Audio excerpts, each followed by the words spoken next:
It's 1999 and the UK Post Office is rolling out a new multi-million-pound accounting system. The change is seen as a breakthrough, bringing old legacy processes into the modern digital age. The new software, called Horizon, sold as a revolutionary tool, is supposed to modernize how thousands of local postmasters track transactions, balance accounts, and report earnings. However, soon after the rollout, people start noticing discrepancies in their accounts. Hundreds and sometimes thousands of pounds are seemingly vanishing or appearing out of nowhere. Confused, many of them report the errors to the post office, expecting the issue to be investigated. The response they receive in return is surprising to say the least.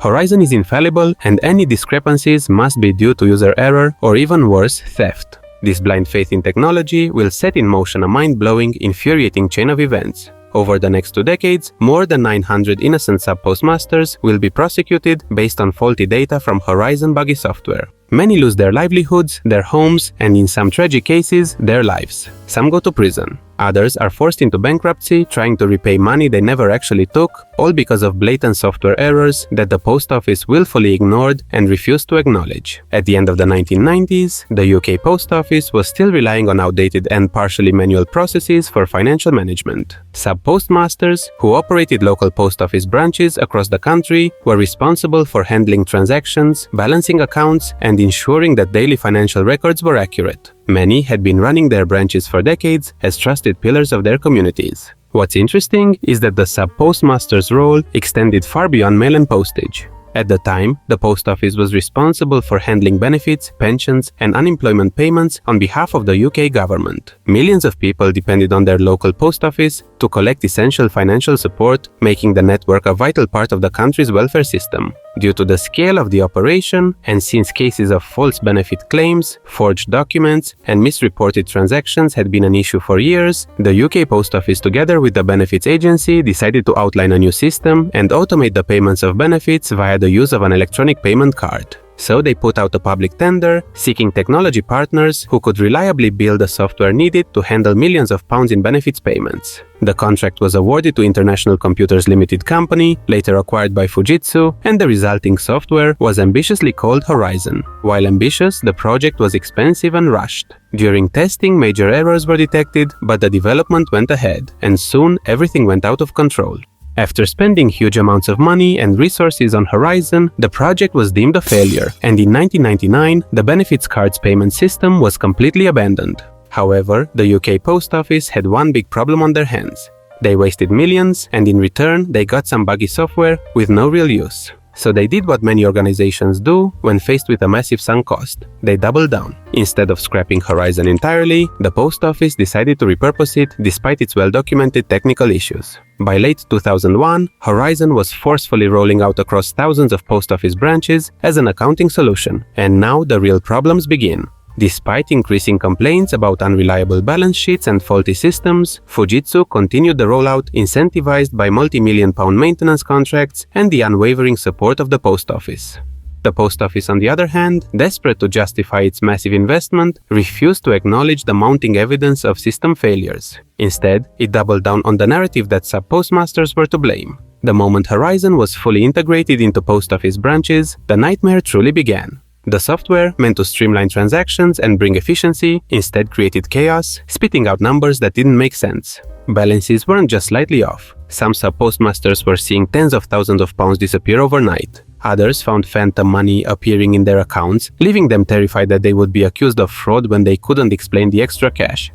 And this is the point when the real madness began. Instead of listening to the growing number of complaints, the post office began prosecuting sub-postmasters, and they didn't just issue warnings or ask for explanations. They went straight for criminal charges. Some sub-postmasters, desperate to prove their innocence, paid out of pocket to fix the shortfalls, draining their life savings in the process. Others refused, insisting they had done nothing wrong, only to be met with police investigations, trials, and even prison sentences. Even more infuriating, some victims were bullied into pleading guilty, accepting criminal records for crimes they didn't commit, just to avoid longer prison sentences if they fought the charges and lost.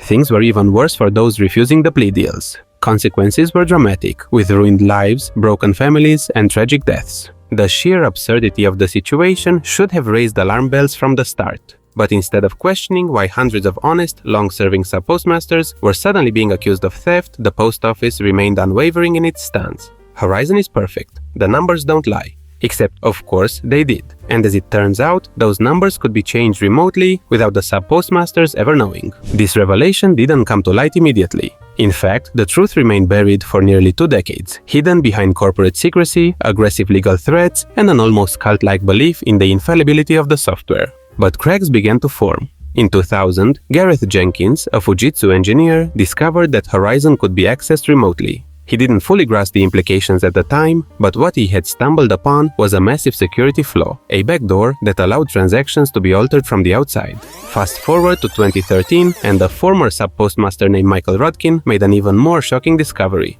While visiting a Fujitsu office, he saw with his own eyes as Fujitsu staff remotely altered branch accounts without informing the postmasters. Balances changed in real time, with no audit trail and no notification. There was no way for sub-postmasters to know that their numbers had been tampered with. Let that sink in. People were being dragged into court, their freedom stripped away, all based on data that could be modified through backdoors at will.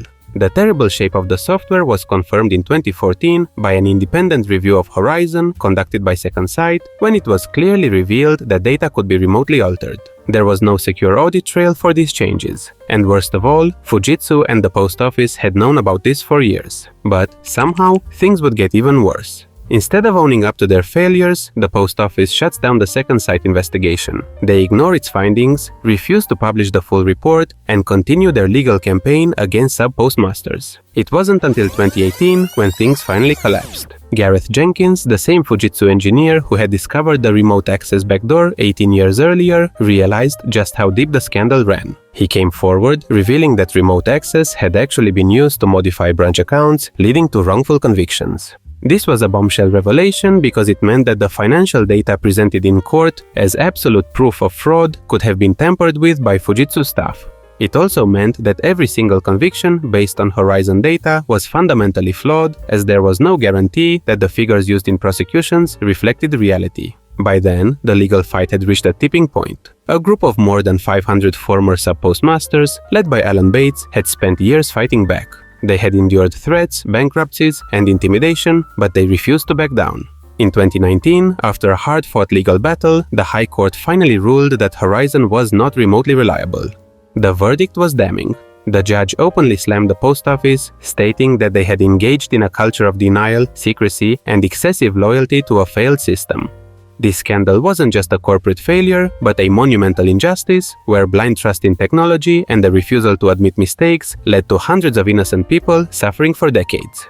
If you found this story interesting, here are some other videos you might like. Until next time, thank you for watching.